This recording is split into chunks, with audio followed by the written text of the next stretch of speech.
Hello বন্ধুরা, তোমরা সবাই কেমন আছো? আশা করি সবাই খুব খুব খুব খুব ভালো আছো। তো অনেক দিন পর আবার তোমাদের সামনে আমি এক ছোট্ট ব্লগ এসেছি।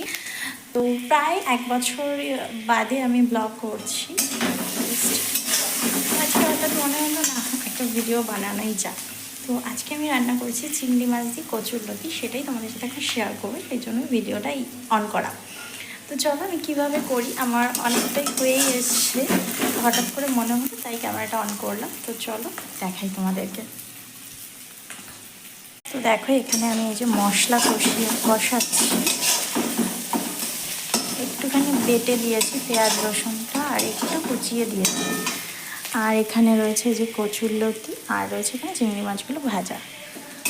তো এই মশলাটা কষানো হয়েই এসছে, এবার আমি দিয়ে দেবো এর মধ্যে এই কচুরলতিগুলো। কচুরলতিটা একটু ভাপিয়ে নিয়েছি, ভাজা ভাজা করে নিই।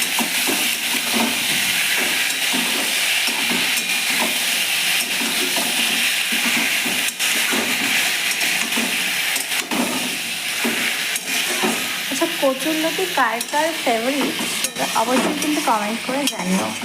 আমি তো ভীষণ পছন্দ করি কচুরলতি, মানে আগাগোড়াই বাড়িতে মা বানাতে এরকম চিংড়ি মাছ দিয়ে খুব ভালো লাগতো। তো এখন নিজে ট্রাই করি মাঝে মধ্যে।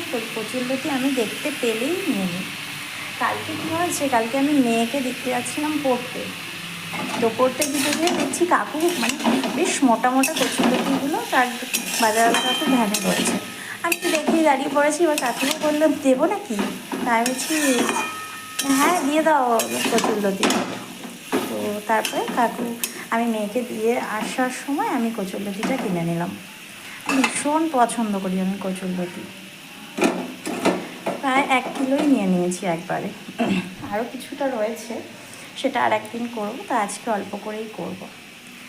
তো এবারে আমি এই কচুরলতিটাকে একটু ঢেকে ঢেকে ভালো করে ভাজবো।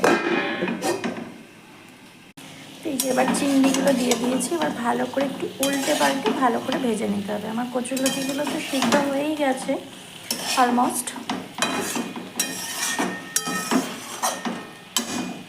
এটাকে একটু মাঝে মাঝে একটু উল্টে পাল্টে ভালো করে নেড়ে চেড়ে দিলেই ভাজা ভাজা হয়ে যাবে। তাহলেই আমাদের রেডি হয়ে যাবে চিংড়ি মাছ দিয়ে কচুরলতি।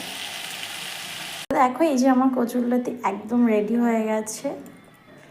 চিংড়ি দিয়ে আজকে কচুরলতি বানালাম। আমি তো ভীষণ ভালো খাই, আমাদের বাড়িতে মোটামুটি আমরা সবাই ভালো খাই, সবাই কচুরলতিটা খায়। তো এইভাবে করে দেখো, খুব ভালো লাগে খেতে।